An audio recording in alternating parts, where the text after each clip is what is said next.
You are live now. Wow, I'm live now. Hello, everyone. Good day, good day, good day. Happy Thursday. Happy Thursday. How did you guys start your day today? Welcome, welcome, welcome. Happy Thursday to everyone. How are you guys doing? How did you start your day? I'm doing a join live today with Jeff. Here he is. And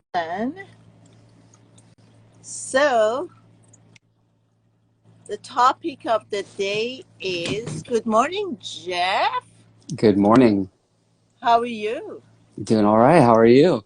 I'm doing great. How did you start your day today, Jeff? Did you have Early. your amazing coffee? I just finished, yes. Do you want to tell our friends about your amazing coffee? Yeah, I mean, I make coffee using this method called pour over, where you basically take a kettle with a very thin gooseneck so that water comes out very gently, and then you hand pour the water over the grounds. And that's a pour over coffee. And then I use local roasted beans, and it's really good. It tastes amazing, guys. Jeff was nice enough to bring me coffee a couple of times, and it has been great. I just added Allison. Let's say hi to Allison too, and then good morning, Allison. Hello, how are you doing, Sudi? Nice to meet you, Jeff. You as well. Yeah, Jeff is a friend of mine. He's also here in LA. So I thought it would be great that three of us do a joint live about what is it that we are so disconnected from ourselves. It's a really interesting subject. Yeah, so I was thinking, like yesterday I did a Farsi live, and I was since a couple of weeks ago I've been doing sessions with few moms who were telling me that their kids are so disconnected and they're either on their phones or playing games, and this has become really hard for parents. How do we get these kids that are so engaged with social medias and TikToks and Instagrams and blah blah, and how are they being damaged through this? But let's dive into the first part of where do we get disconnected? Who wants to start? Jeff, do you want to lead, or do you want me to go Sure. Well, first? I think that, in my experience, what I have experienced myself and what I see in others is the beginning of the disconnection is when we start to draw conclusions about who somebody is. We start to tell ourselves stories about who somebody is. We start to invalidate the other person to validate ourselves. And all of it might be completely wrong, but that's the world that we end up living in. So it's like, if I were to become disconnected from you, Sudi, I'd be like, well, when she talks to me, every time she says this, every time she does that, and I'm going to justify that I'm right and she's wrong, and then everything confirmation bias, everything I see, I'm going to say, see, I knew it, and that confirms that I was right. Yep. And you, Allison? Yeah, I agree with Jeff that it starts socially, but then there's other layers to that as well. So then there's the cultural layers, the institutional layers, and the political layers. And in my opinion, one of the base human needs is we need connection because we fear being on our own, we fear not being loved.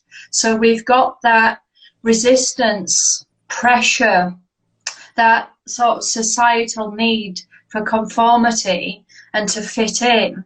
And that jars with our other driver to be authentic.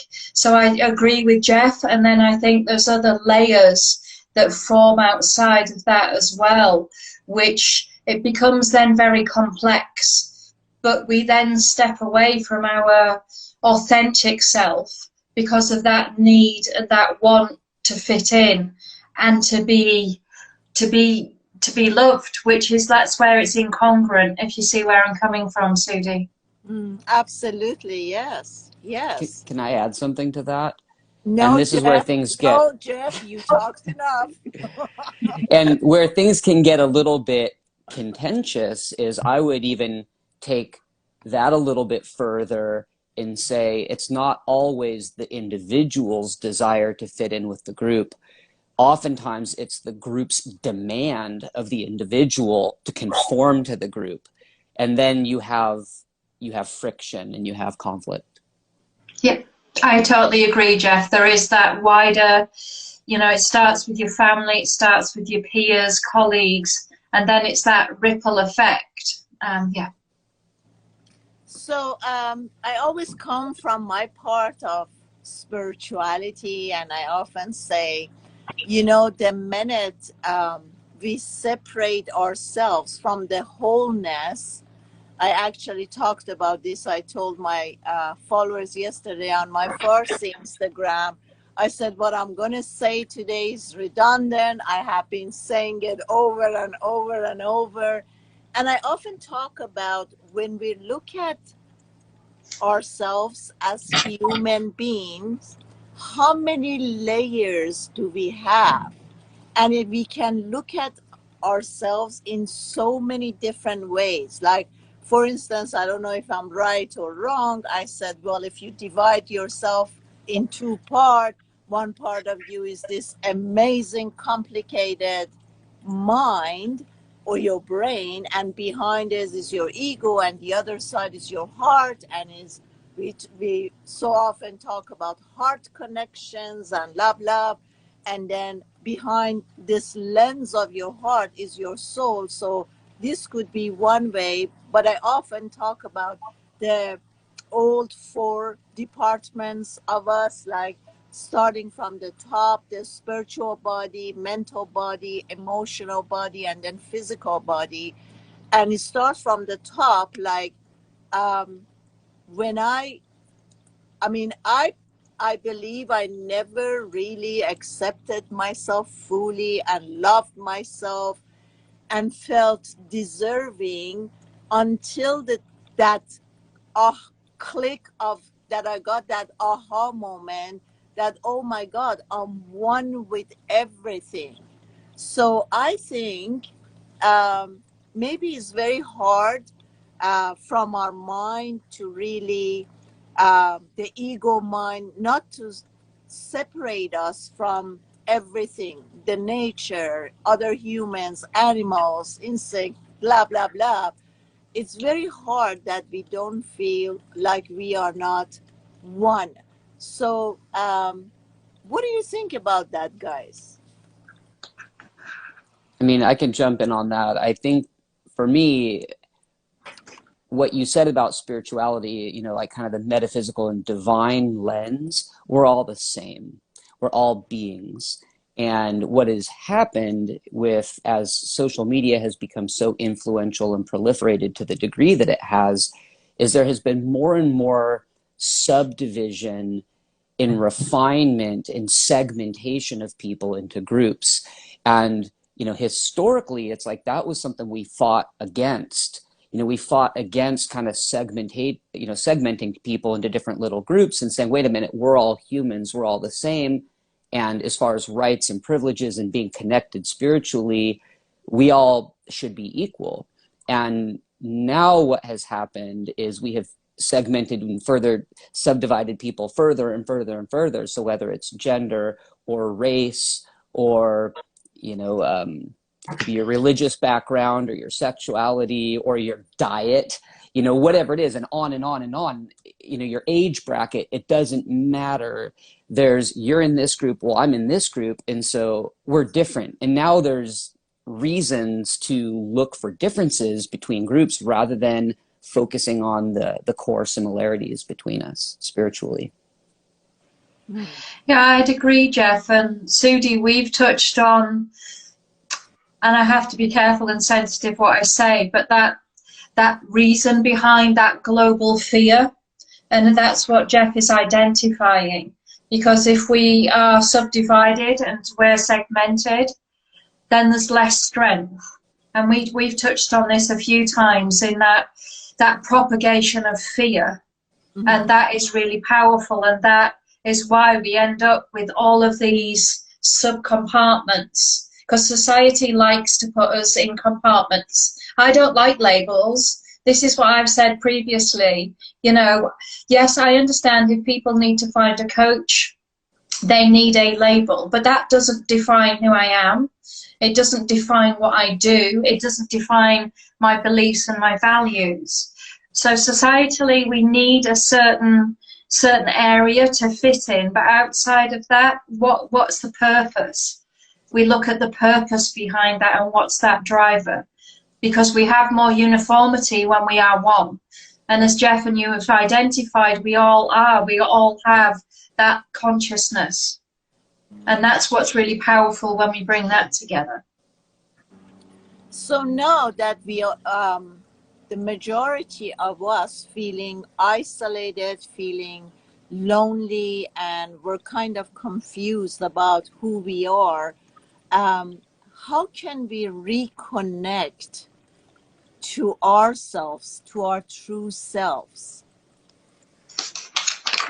It is hard to be your authentic self. As we've just said, it takes a lot of courage, and it takes a lot of bravery, especially where we are today, to be different and to have your own voice.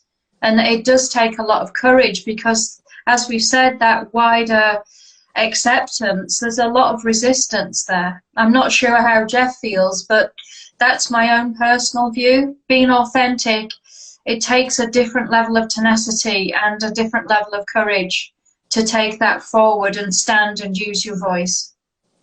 I would agree, and I think that you have to be willing to not be a part of your group. I think you have to really stand for your independence and individuality. So I think that, first of all, there's a muscle there, and it's like a bully. So sometimes the bully's going to back down easy, sometimes the bully's not going to back down easy. So when you start to express your authenticity and you start putting your foot down and you say, this is who I am unapologetically, some people are going to be like, wow, that's really cool. Other people are going to want to fight you.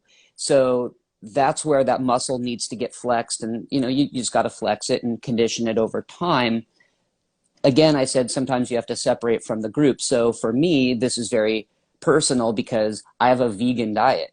But I don't associate with the vegan groups because it's like, in order for me to associate with the vegan groups, there's this whole mentality and this whole checklist of ideals that I'm supposed to subscribe to, and I don't. And so I don't even tell people what my diet is because I fear that. Like, if I tell somebody I'm a vegan, instantly they're like, oh, don't talk to me. I don't want to hear your self-righteous preaching about my diet. And it's like, whoa, whoa, whoa. I'm not that person. But a lot are. So, you have to be willing to say, well, first of all, this is private. It's nobody's business what I eat.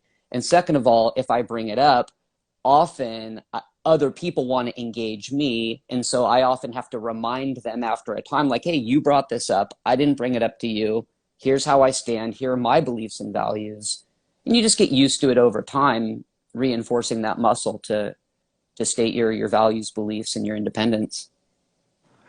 And that's how we get to a level of acceptance, because we can agree to disagree. I'm predominantly plant-based as well, Jeff, and I understand what you're saying.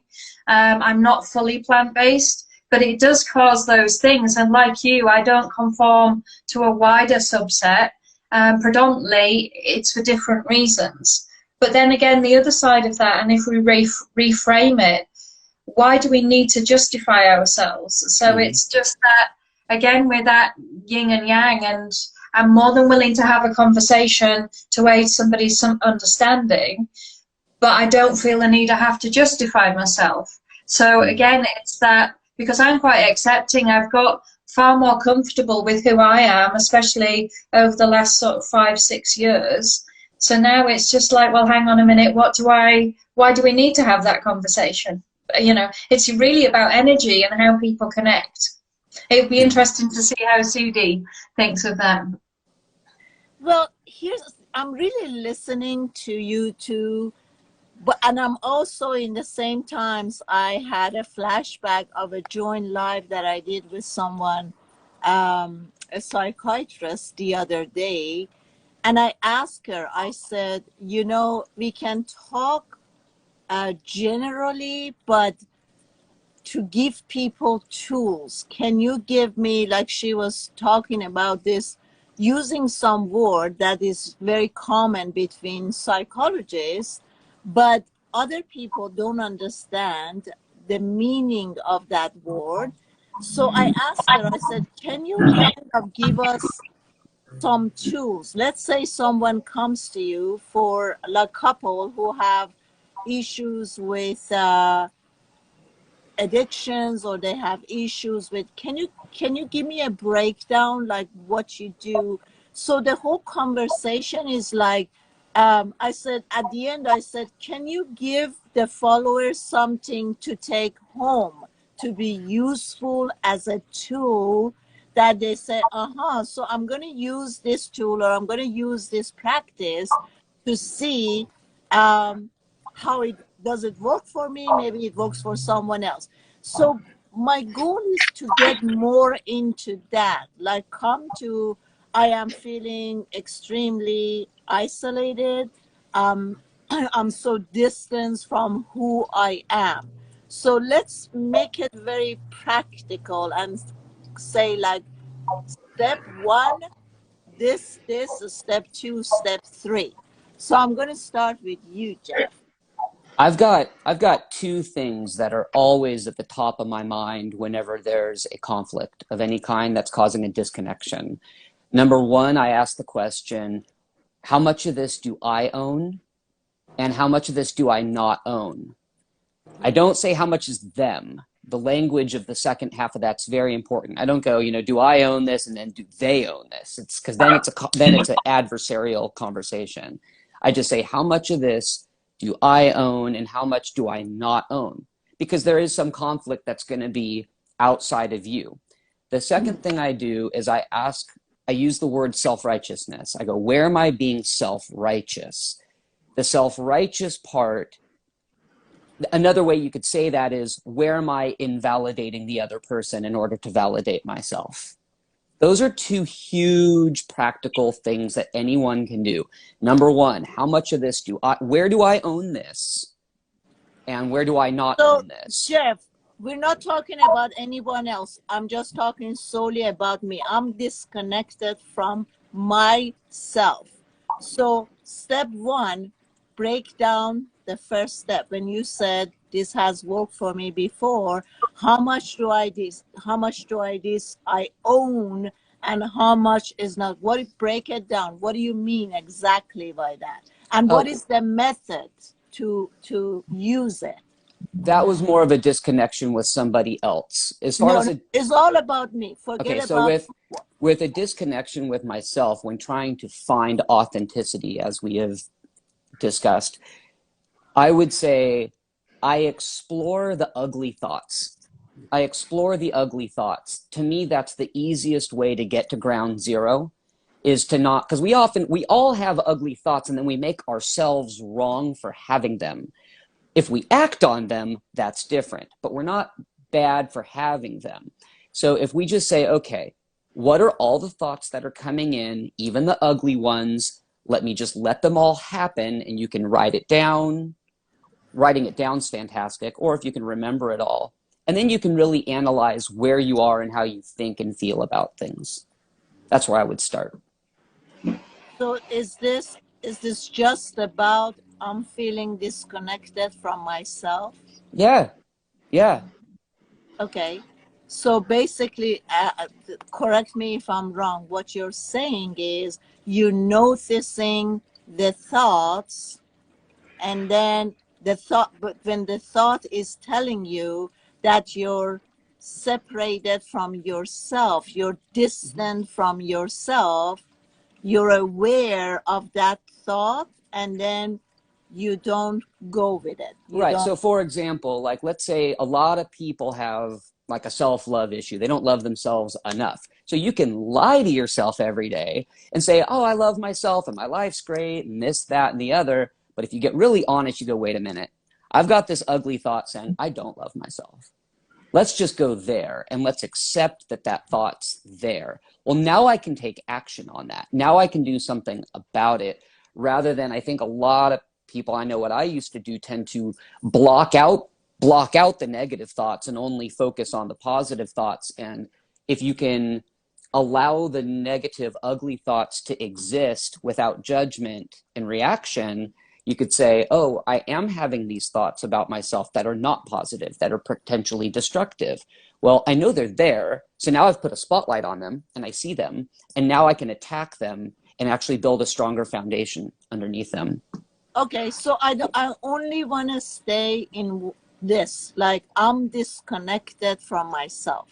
So let's say this thought keeps coming up that I really lost myself. I'm lost. I'm really disconnected. So what are you doing with that thought? You letting it come and show up, and then what next? Well, it depends on what the thought is. No, But we just think in one thought. We don't want to talk about anything else. We're just saying that I am disconnected from myself. I feel lost. I don't feel whole. So what do you do with that?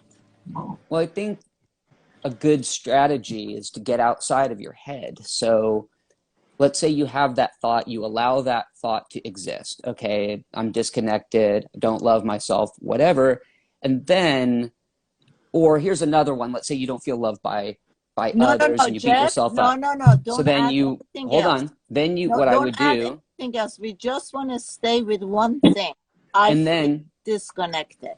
what I would do is then get outside of my head onto a piece of paper with a pencil or pen or on a computer if you like to type it out there, and then look very logically at the things that would support the opposite of that thought.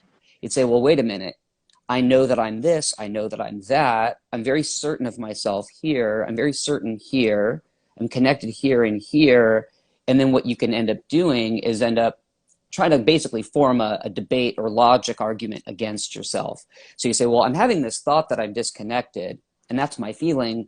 But when I actually look at it on paper, I can see that that's not true. And you can actually have all of this evidence to kind of win. It's almost like a legal argument, right? You can almost just say, well, I've got this, all the evidence here to disprove this negative thought over here. So I get that that's there and it's going to creep up from time to time, but I have all this evidence to prove it's not true. So I'm just going to let it go. Okay, so basically, I feel disconnected. I sit down and write on the paper what areas or where and how do I feel disconnected. And I allow my mind to give answer to all of that. And maybe the next step is that I'm writing how and where am I connected. And I write a whole list of, oh, I feel connected when I'm sitting and being mindful and drinking my cup of tea. I feel connected. I feel connected when I'm bringing my attention to myself, fully embodying myself. I feel connected whenever I remember that somehow a second ago I didn't feel disconnected. And then I can sit down and ask myself, for all the part of list that I felt that I wasn't connected, is this true? And I'm questioning the mind who's telling me this repeatedly. And I sit back and I said, is this really true? And the second step is, who is telling me this? What part of me? Where is this coming from? Would that be helpful? Mm-hmm. Now to you, Alison, how would you deal with it? I agree in part in terms of what Jeff has said, and it's about that. When I was reflecting on this today in terms of how we move through that, because I know from my own personal experiences, it was when I fell out of alignment, and I was out of alignment predominantly with my values, and that's when I felt that disconnection. But as we've all discussed, that disconnection, we need to, is that spiritually, socially, you know, well, where is that? Where are you feeling that? So like you say, once you pin that down, and that's under the basic banner of, that's when you're starting to heal, because you're looking at things in a slightly different way. We've touched on awareness, which is a common theme through a lot of our conversations. So once we have that awareness and where that disconnection is, because you're probably sitting in your comfort zone and not where you actually want to be. So it could be spiritually out of alignment. It could be other ways that you're not in alignment. So have a look at that. And as you've identified, Sudi, find ways which you are then connecting. So is that when you're mindful, when you're meditating? That's all part of that healing, because that brings up those things and fetches them into a lens that we can look at. So you could be journaling to do that. You could be in nature. Mindfulness, those practices really help those things come up. And those are practical things. I think it was last week or the previous week when we said about this reservation about stillness. This is why we have a busy society. We're very frenetic because we want to push those thoughts away. We don't want to sit with that uncomfortableness. But if we're feeling disconnected anyway, we're feeling uncomfortable. So it's a matter of working through and really getting to the root of that. Society is very good at looking at the symptoms, but it's not very good at looking at the root cause. And when you are really uncomfortable, that's probably you're getting closer to why you're not in alignment. Okay, so can we say disconnection is equaling being out of alignment?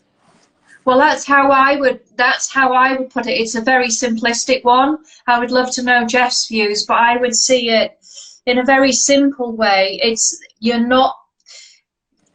are not fulfilling your purpose. We look at societies very driven at finding your purpose and meaningful connection. I've discussed eudaimonia with you before, which is that level of fulfillment that we have on all levels, mind, body, spiritually, everything. So that's when I would say we've got a level of fulfillment. And if there's an inequilibrium in those, that's when we're not feeling connected. That's when we're starting to feel disconnected. So are you saying that my disconnection is related to my purpose or what I'm doing in life? It could be. Basically, if you're not connected, how I'd see it, Sudi, is that you're lacking a level of a meaningful existence. You're not doing. I know that since I've stepped out of the corporate world and I've started to do the work that I'm doing now, I love when I sit down at my desk every day now. I love it when I'm connecting with people because there's a different energy. And I've swapped, and my energy is very different now. You'll have heard of the term being in flow. It happens with sportsmen and other people as well. And that's when, or you're in your zone of genius. It's when you're not actually thinking about things. You're not being over analytical. You're just in the moment and you're loving what you do. That's what I would call having a purpose. We could have many purposes in life, but that's how I would see it, is that there's that lack of resistance. Does that make sense? Yeah, but I want to stick to this part, that what I'm hearing you're saying is, if I feel totally disconnected from myself, is because of lack of purpose. So if I find my purpose, true purpose in life, then that self disconnection or will go away. Is that what you're saying? It may reduce, or it may go away. It just depends. I think there's different views on purpose, on your why, etc. But I think perhaps we're working towards different ones. We never know. You operate in a different realm to myself. So from a coaching perspective, if we look at Maslow, the most correlation I could see to a purpose, which would be self-actualization, because then we get to a point where we have acceptance, we are being present, we've got compassion, there's a level of spontaneity. We're not bothered about the small things. We're very grateful for what we do.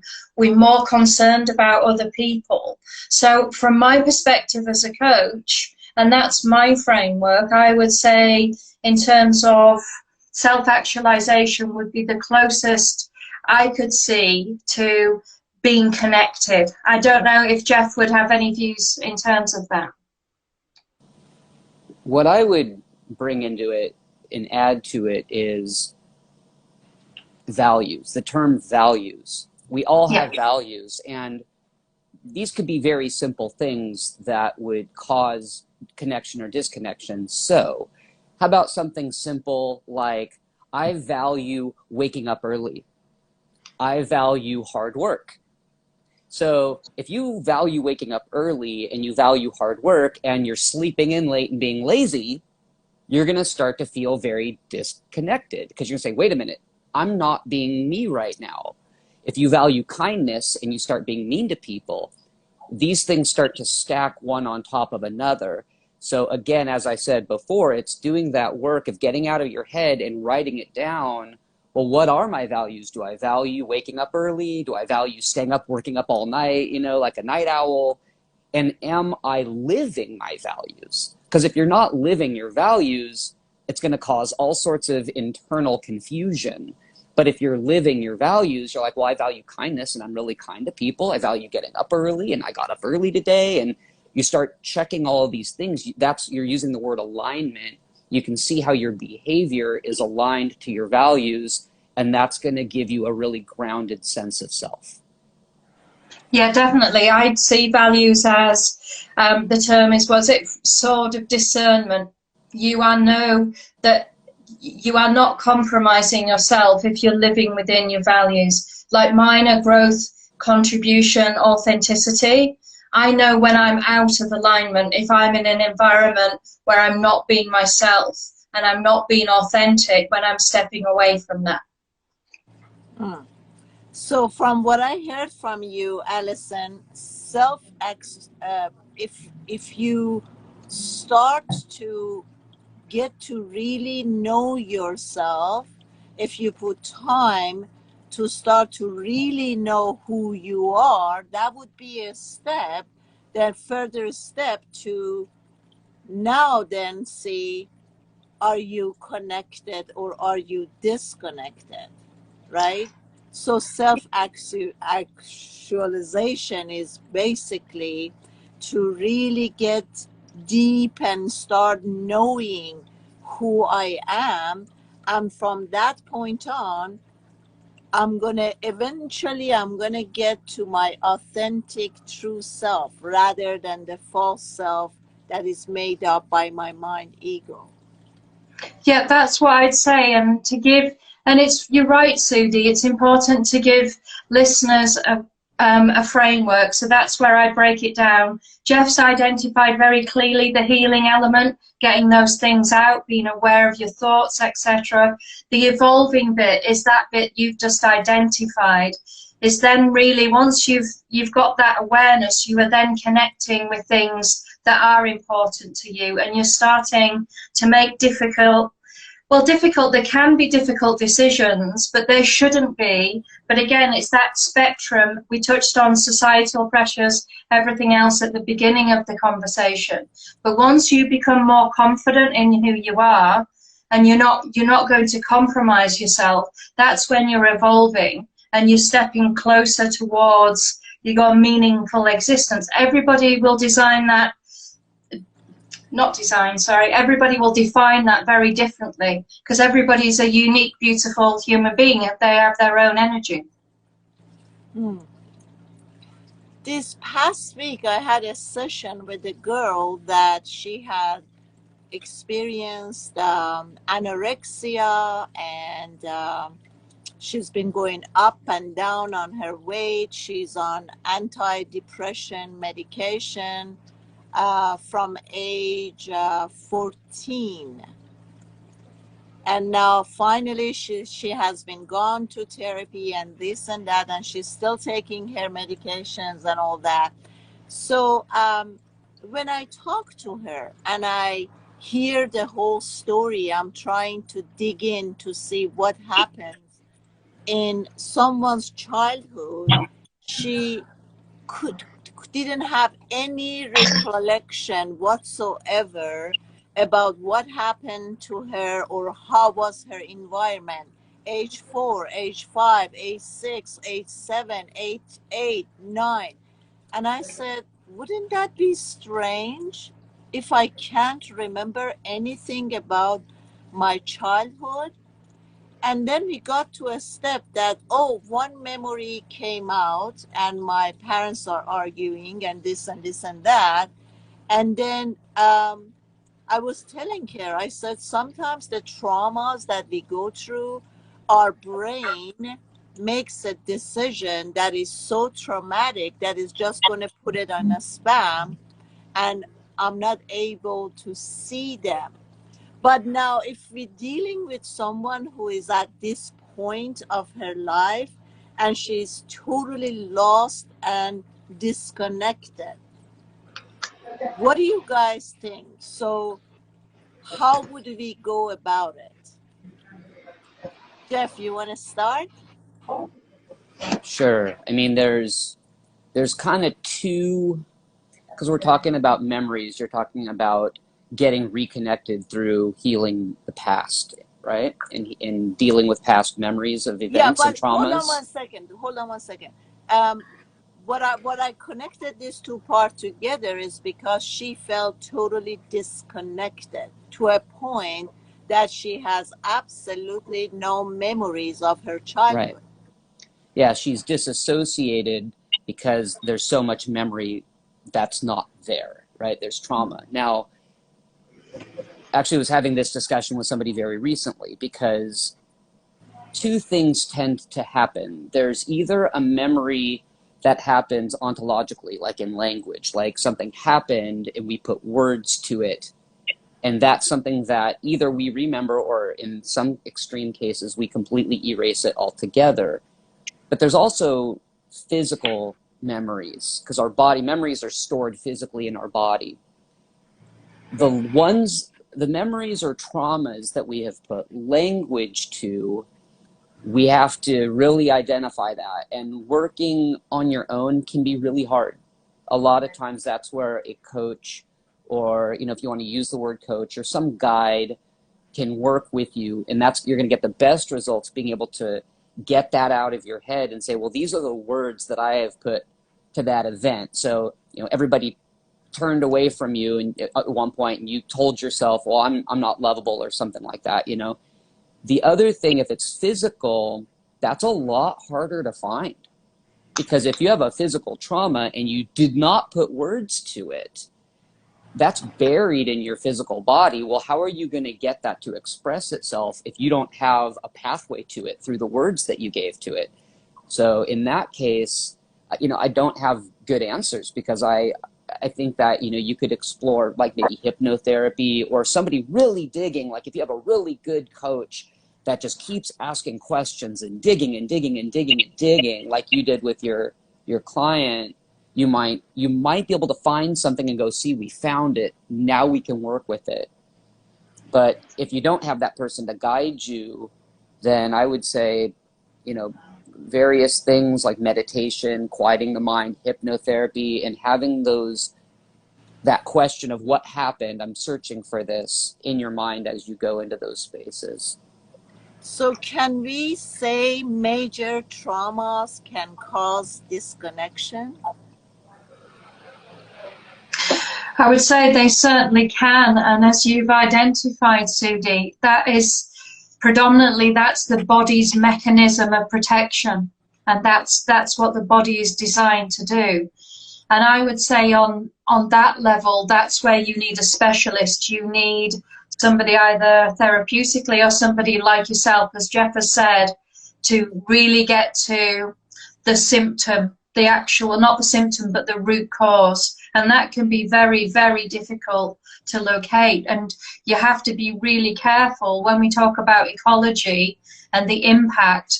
That's got to have a very specific skilled person to do that. Otherwise, it may then be unintentionally detrimental to that person as well. So it's got to be done in a very specific way. Mm-hmm. Because we spend a lot of time going through this story, and there were so many pieces that was missing. It's like you want to tell a story and then you say, oh, I don't remember till I was 12 years old, or even when I graduated from high school, I still don't remember anything.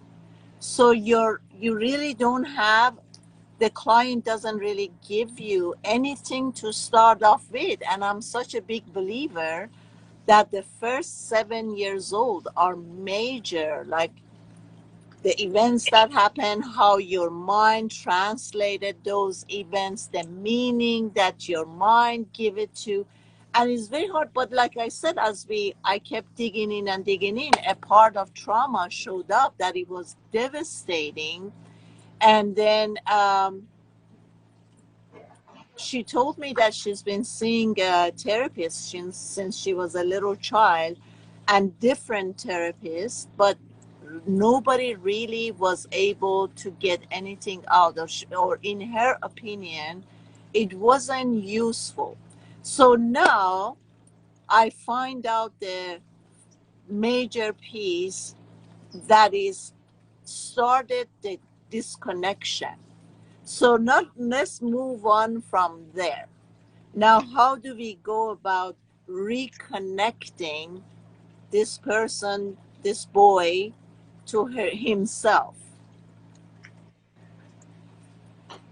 Who wants to jump in?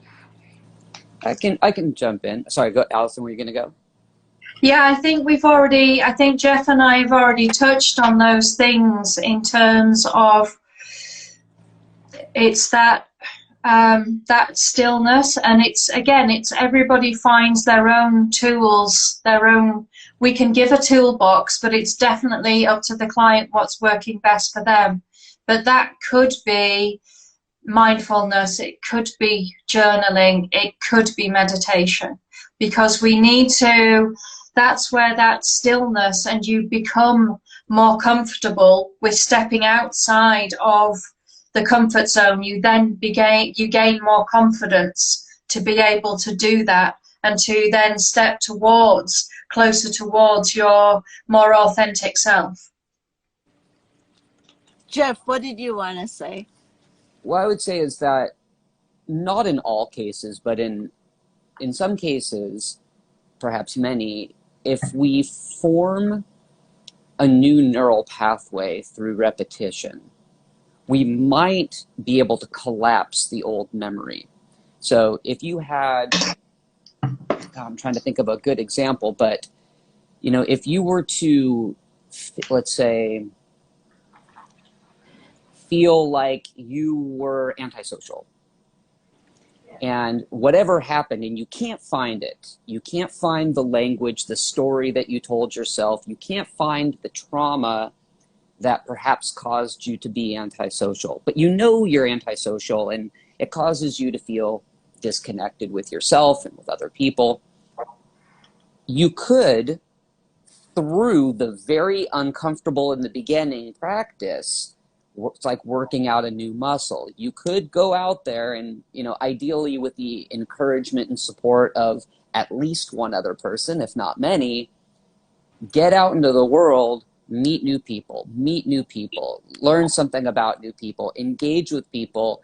And then after a while, you're just going to start to build this new muscle of being more extroverted and more social. So even though you might not have found that trauma that you've blocked out, or your body, you can't trigger it to remember it, you still have a new strong muscle of being connected with people and being social instead of antisocial. So in that way, it is one way of it's not the same as healing, but it is forming a newer, stronger muscle that will kind of outperform and collapse the old belief system and old muscle. Yeah, they build up more habitual behaviors because it's that reprogramming, isn't it?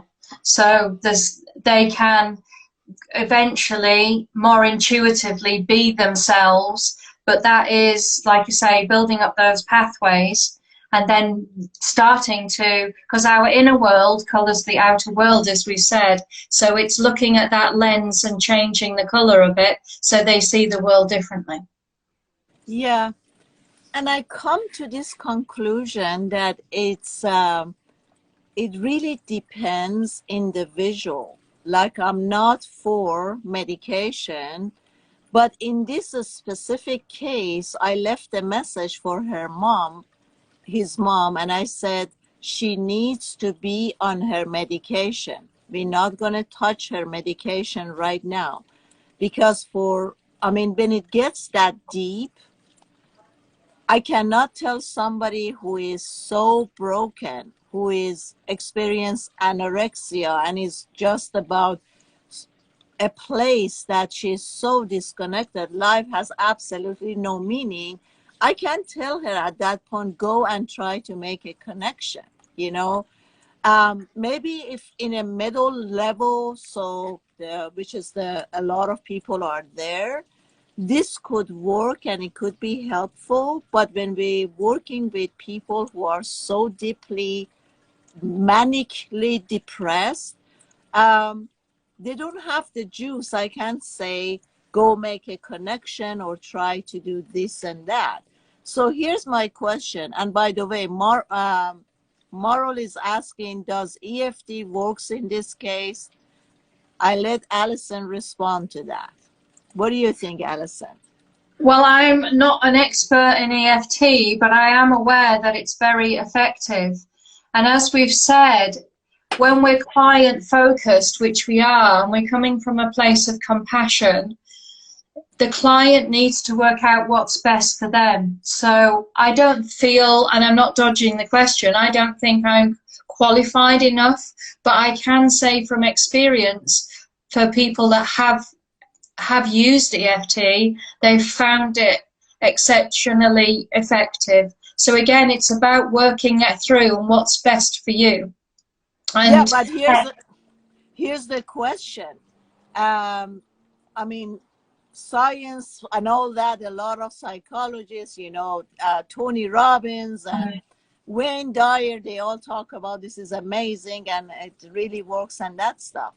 But now my question is, when somebody is in a state of totally disconnecting from her or himself, and she's in a deep, or he's in deep manic depression, can you get this person to do EFT couple of days? Because I even asked a simple question, are you taking probiotics? And he said, well, whenever I remember, maybe I take it one day and then I forget another 3 or 4 days. So coming back to wrap it up, so Jeff came with this thing to start questioning that when your mind is telling you that I'm disconnected, start writing it down and start maybe divide it into two parts. I'm disconnected in these ways and I'm connected these ways. And then at the end, sit down and ask yourself, like, who is telling me that I'm disconnected in this and this and this and that? And then you come to awareness that the one who is creating all these things is coming back from the machine, the thinking machine. But in order to do that, we still need to have that awareness. We have to be aware that all your thoughts and your beliefs and all this thing is not really yours, is coming from the thinking machine. But at the end, I got into introducing what I believe in our duality, the mind and ego. And he said to me, he said, this doesn't resonate with me. I can't believe that my thoughts are not mine. And I said, let's put this into practice. For 50 seconds, I'm going to time you and stop thinking. And then he couldn't. I said, what happened? He said, oh, I couldn't. It was like all these thoughts were coming up. I said, you're very smart and you're very intelligent. And intelligently, you know that you shouldn't put so much attention on your body and abuse your body and become anorexic or to become this or to become manic depressed and all of these things. Intellectually, you know what's good for you and what's not. And he said, yes. I said, then why can't you stop it? I said, have you ever noticed, like just before you have panic attack, did you ever stop and think what were the series of thoughts that got you into having that anxiety attack? And he said, no, I never paid attention to that. I said, and if you wanted to, could you stop it? And then once we played with this a little bit, he said, I was thinking that if I stop it, I'm going to feel it again anyway. So let me just feel it now and get over and done with it. I said, but intellectually, you know, you're not going to get over and done with it. It's going to show up again and again and again, right? Do you guys want to say something about this? I think it's really poignant what you've said, Sudi, because a lot of people are not aware or lack that awareness that our thoughts aren't our reality. And once we start to deconstruct that, it puts a different level of autonomy back in the client's hands, because they're in the driving seat then. They once they start to do that, they're heading towards a different level of mastery, because they're able to go, okay, yeah, I've got that thought, that's okay. And Jeff's already touched on looking at those thoughts, breaking it down and working out where it comes from, and then comparing it to facts. And once you start to just give a very simple framework for people to look at the situation, to look at the thoughts, and to examine the facts, that starts to adjust the actions that occur. So that's a brilliant place to start. It really is. Anything else, Jeff, you want to add?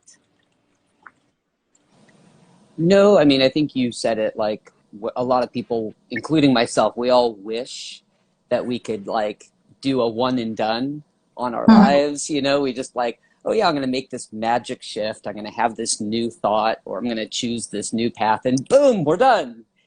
You know, and it doesn't work like that. You know, it's a muscle. Life is, it's that conditioning. And as we have pointed out, and, you know, a lot of people don't understand that emotions and memories and trauma is stored physically. So we have to condition a new body, like working out, like with a diet, like a new lifestyle. We have to condition it. It's going to happen over time. If only we could just, it's done. We'd have a very different life that we were living. That's a great point, Jeff, because we know that after a while, through the repetition and our habits, daily habits, our physical body becomes a second brain on its own. And then, like I always say, I said, I don't have to think. I wake up like a robot. I don't have to think to go to the kitchen and make some coffee. My body already knows that through habits and repetition.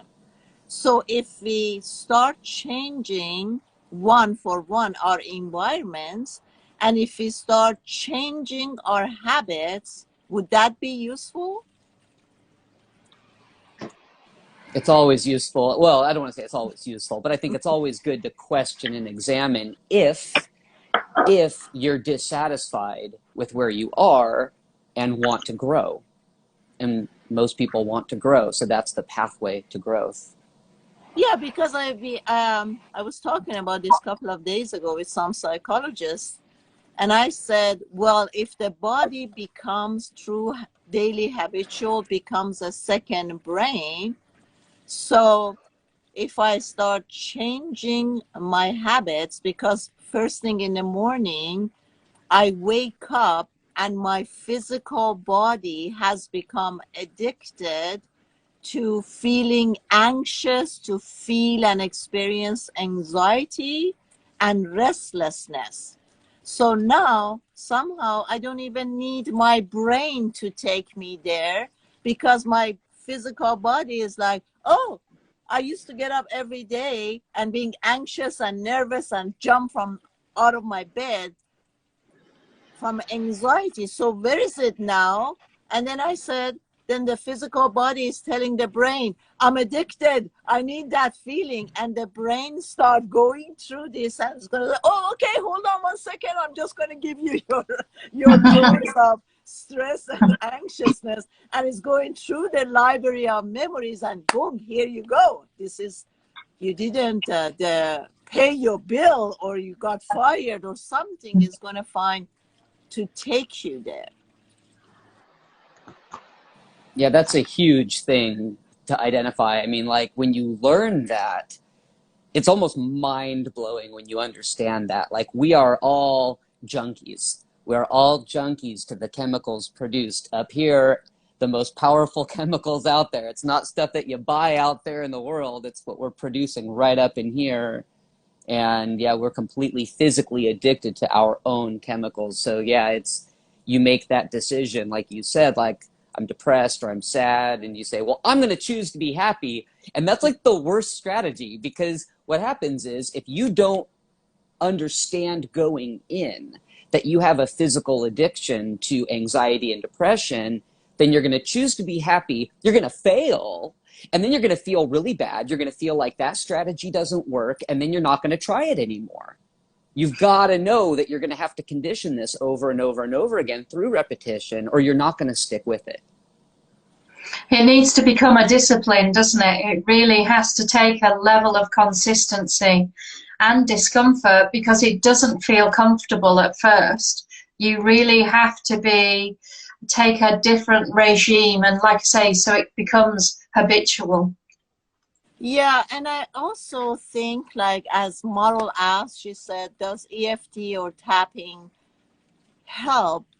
I think it really does. And sometimes if we're just tapping, because the minute I say I'm going to change today, I'm just going to be a different person today. I'm going to embrace change, to exercise, to live a healthy lifestyle. Then my brain ego is going to say, yeah, right. How many times have you tried in the past?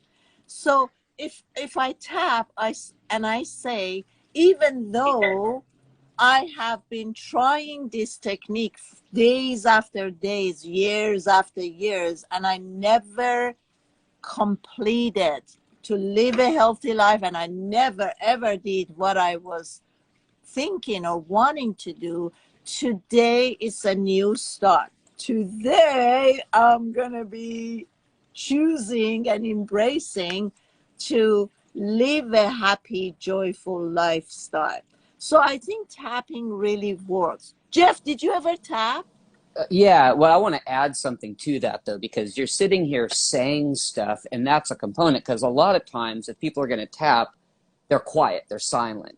And what you were just doing was not being silent. You were saying all this really positive stuff. Well, what that's going to do is going to start to put more positive thoughts in your brain. And if you were up and standing and walking around with your shoulders back, you're doing stuff physiologically to make yourself feel strong and positive, and then you tap. It's not just the tapping, it's you're putting anchors. So you're saying, okay, well, now I'm in a sad mood, and you start doing this. Well, again, what if this whole session we've been talking about memories being stored physically? Well, now what you're doing is you're actually programming physical memories of positivity and strength. So then when you go back to the tapping, it's not that the tapping works. That's not what's working. What's working is you're anchoring a physical memory of strength and positivity that you can go back to and trigger. Mm-hmm. Yeah, and especially when I do the tapping, somehow I can include the higher ascendant master spirit. And the minute I'm saying, like, for instance, I am able and capable of bending my reality, my higher spirits are helping me through this, the angels are protecting me and are with me to stick with this, I'm happy, I'm joyful, I'm blah blah blah, and I feel good after when I do this. It's just this, the shift in my energy, and it's just like by keep confirming and telling myself that I'm connected to the higher spirits and the angels and blah blah. It just brings this joy and happiness, and at least till the next 10 minutes I'm high and up and happy. Maybe it doesn't last, but the trick is that we have to constantly do it. Like the first second, the first moment that I feel like I'm anxious or I'm moody or I'm upset, I come to myself and I start tapping. I'm really angry now, this feeling of anger, this and I keep doing this, and it's just like by repeatedly doing it, because everyone else is swearing by tapping. It's supposed to change the deep hidden subconscious programming, is going to touch on that and is going to change that. So give it a try, guys. It doesn't hurt. So Jeff, Allison and I have decided to merge and join more and more coaches to bring more knowledge, more tools to give them to make their lives happier and better. Would you like to join us or not? You, Sudi, never. I'm just kidding. Yeah. That sounds good. Okay. Thank you, Jeff. Thank you. And I've really enjoyed hearing your perspective, your thoughts, your wisdom, and I love your energy just as much as Sudi. So thank you so much for today. Yeah, you as well. Thank you both. Love you guys. So if we all agree, next Thursday we do another join live, but I believe I have someone else, another coach. He's also from US. So it's going to be 4 of us. So are you guys in for next Thursday? All in. All Jeff, in. Jeff, I put my thumbs up. Did you hear? Louder. Did you see? Could you hear my thumbs? No, because I'm seeing all these comments down here. Oh, okay. I can see a thumbs up. Okay, beautiful. Thank you so much. Addison, love you. Jeff, I want to say love you. I'm not sure. Jeff sent me this amazing place. He sent me this amazing video from Topanga. Was it Topanga, Jeff, that I said it's beautiful? Where No, was it? Malibu. Malibu, yes. So I think we're going to go there and we're going to do a joint live there. Are we, Jeff? Yes. Yes, beautiful. So we're going to do a joint live to see where Jeff is going to take us into this beautiful nature. Love you all. Thank you so much, guys. Till next Thursday. Bye-bye. Take care Live now. your Bye bye. life. Thank you. Bye-bye. Okie dokie, guys. I gotta go. It was lovely having all of you here. As usual, do not forget, if you haven't yet, subscribe on my English YouTube channel, Sudi Burnett.